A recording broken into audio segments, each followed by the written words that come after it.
The 1940s were a transformative period in the history of the American automobile industry. Coming off the heels of the Great Depression and World War II, car manufacturers were scrambling to regain their footing, resulting in some truly remarkable innovations and a few serious missteps. In today's video, we'll be taking a look at 10 of the worst American cars from the 1940s. While these cars might have been considered practical at the time, they struggled in various areas such as performance, design, and reliability. Let's dive in. 1. 1947 Kaiser Special. The 1947 Kaiser Special was intended to be a post-war luxury vehicle, but it quickly proved to be lacking in several key areas.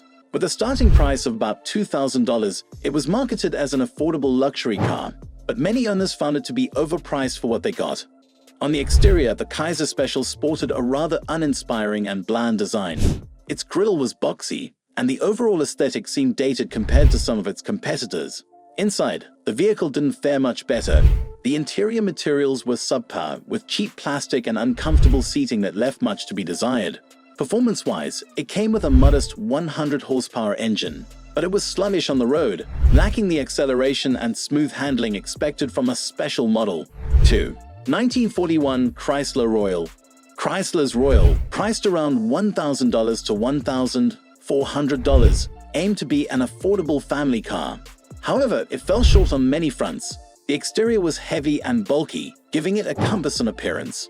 The wide grille and oversized fenders didn't do it any favors in terms of aesthetics. Inside, the Royal was functional but hardly luxurious. The seats were stiff and not particularly comfortable for long drives, while the dashboard was cluttered with an array of confusing buttons and switches.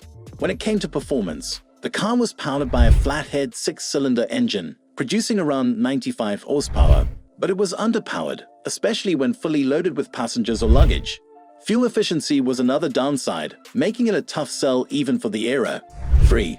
1946 Crosley CC. The Crosley CC, with its initial price tag under $900, was one of the cheapest cars on the market, but it came at a significant cost in terms of quality. Its exterior was incredibly basic, with a small boxy design that lacked any real sense of style or flair. The steel panels were thin, and the overall build quality felt flimsy. Inside, the Crosley CC was incredibly cramped, with barely enough room for 2 adults. The sparse interior offered little in the way of comfort or amenities, as the focus was clearly on keeping costs low.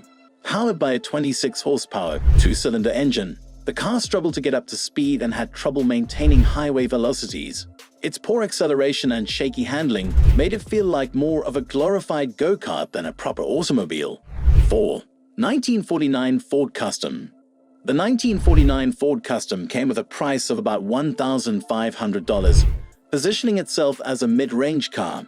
While it had a sleek exterior that caught the eye with its smooth lines and modern design for the time, the performance issues were a major letdown.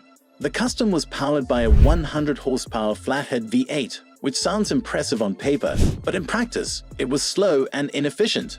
The handling was stiff, and the car felt unresponsive around turns, making it a chore to drive. The interior, though improvement from pre-war models, was still lacking in quality. Thin upholstery, a simplistic dashboard, and uncomfortable seating contributed to its reputation as a vehicle that focused more on looks than actual driving pleasure. 5. 1940 Graham Hollywood. The Graham Hollywood, priced at around $1,300, was an oddity even for its time. Its exterior design borrowed heavily from the defunct Cord 810, giving a unique aerodynamic look that was ahead of its time. However, that's where the appeal ended. The car was plagued by poor sales, largely due to its underwhelming performance. Powered by a supercharged 6-cylinder engine, it should have been fast, but the 85 horsepower output didn't translate well on the road. Its handling was awkward, and the suspension was often criticized for being too stiff. Inside, the Hollywood was no better. The interior was sparse and featured cheap materials, making it feel like a budget car pretending to be something more luxurious. 6. 1940 Willies America. The Willies America, priced at around $700, was built to be an economical choice, but its low price tag came at a significant cost to performance and quality. The exterior was basic and utilitarian, with a boxy shape that lacked any kind of design flair. Inside, it was even worse, with minimal creature comforts. The seats were thin and poorly padded, and the dashboard was as bare bones as they come. The 60 horsepower engine was underwhelming at best, struggling to provide enough power for even casual driving. The car's sluggish acceleration and awkward handling made it a frustrating experience for drivers, especially when compared to more refined vehicles of the era. 7. 1949 Mercury 8. The Mercury 8, starting at around $2,000, had the look of a promising mid-range sedan, but it was riddled with issues. The exterior design was bulky and heavy, with exaggerated fenders and a thick grille that gave it an outdated appearance. Inside, the Mercury 8 offered a bit more space and comfort than some of its competitors, but the materials used felt cheap for the price. The bench seats were uncomfortable, and the dashboard layout was confusing and poorly designed. In terms of performance, the car was powered by a 110 horsepower flathead V8, but it was slow to accelerate and handled poorly.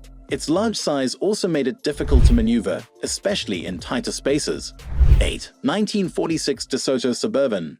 The DeSoto Suburban, with a hefty price tag of about $2,300, was meant to be a large family car, but its bloated design and lackluster performance made it a hard sell. The exterior was long and awkward, with an oversized grille and wide, unflattering fenders. Inside, the car offered plenty of space, but it felt more utilitarian than luxurious. The seating was uncomfortable, and the dashboard was cluttered with an array of confusing controls. Its 109 horsepower engine struggled to move the Suburban's heavy frame, making acceleration a challenge. It was also notorious for poor fuel economy, which was especially painful at the time when gas prices were a concern for many families. 9. 1941 Studebaker Champion. The Studebaker Champion, priced at around $900, was an attempt at an affordable and reliable vehicle, but it fell short in several key areas.